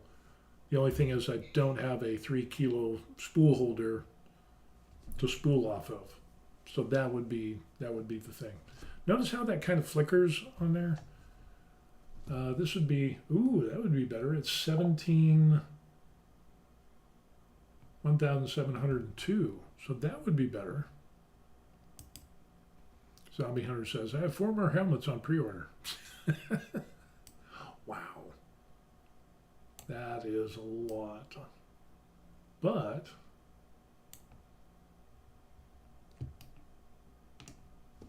that's not bad though. I mean, compared to the tree support, that's still a lot of support, but not bad though. Definitely less with the regular supports. So I might have to run, I'd definitely run with that. But that variable height thing, that's what I need to look at and see, because the top of the helmet is going to be ugly, as what happens with most. But I'm not sure how to use this. And the explanation of like smooth, like is to the left. If you go down this way, does that mean it's going to be smoother, or is that going to be less smooth, or is 10 the most smooth and this is the middle, so it's just, which is 1 the smoothest and 10 the worst, or is 10 the smoothest and 1 the worst, or I'm not sure how that would go. Zombie Hunter says, you can sand the top. Yeah, that's absolutely true. But I am curious on how this works. So it's not a sanding problem. It's like, if this is here, I want to know how to use it in like speed and quality. Again, I'm assuming that the quality, like what we see up here where it says quality / speed, so if you want it faster, you would go this way. But if you want more quality, you go this way. But how does that equate to smoothness? And how do those two things interact? So that's where, I mean, if you got it on there, and you could save a little bit of sanding. I mean, there's something to be said for that, but it's kind of like some little, like if you hover over this, it should have like a window that pops up and says, if you want a smoother prints, move it more to the left or more to the right, something like that. But yeah, I'll have to dig in some YouTube videos and see what's going on there. Anyway, with that, I got to close out this video. So, Zombie Hunter, I got to go, and I got to get ready. I got to take a quick shower before I go to the doctor's appointment, make myself pretty. I got a haircut. I just need to clean up, get changed, and go. So, got to get the prescriptions. But yeah, cool. Thanks for all the information. Good stuff. Having good conversations with therapists and you and some other people. It's always fun. George, we had George back in the day. I guess he took off. So we'll see how that goes.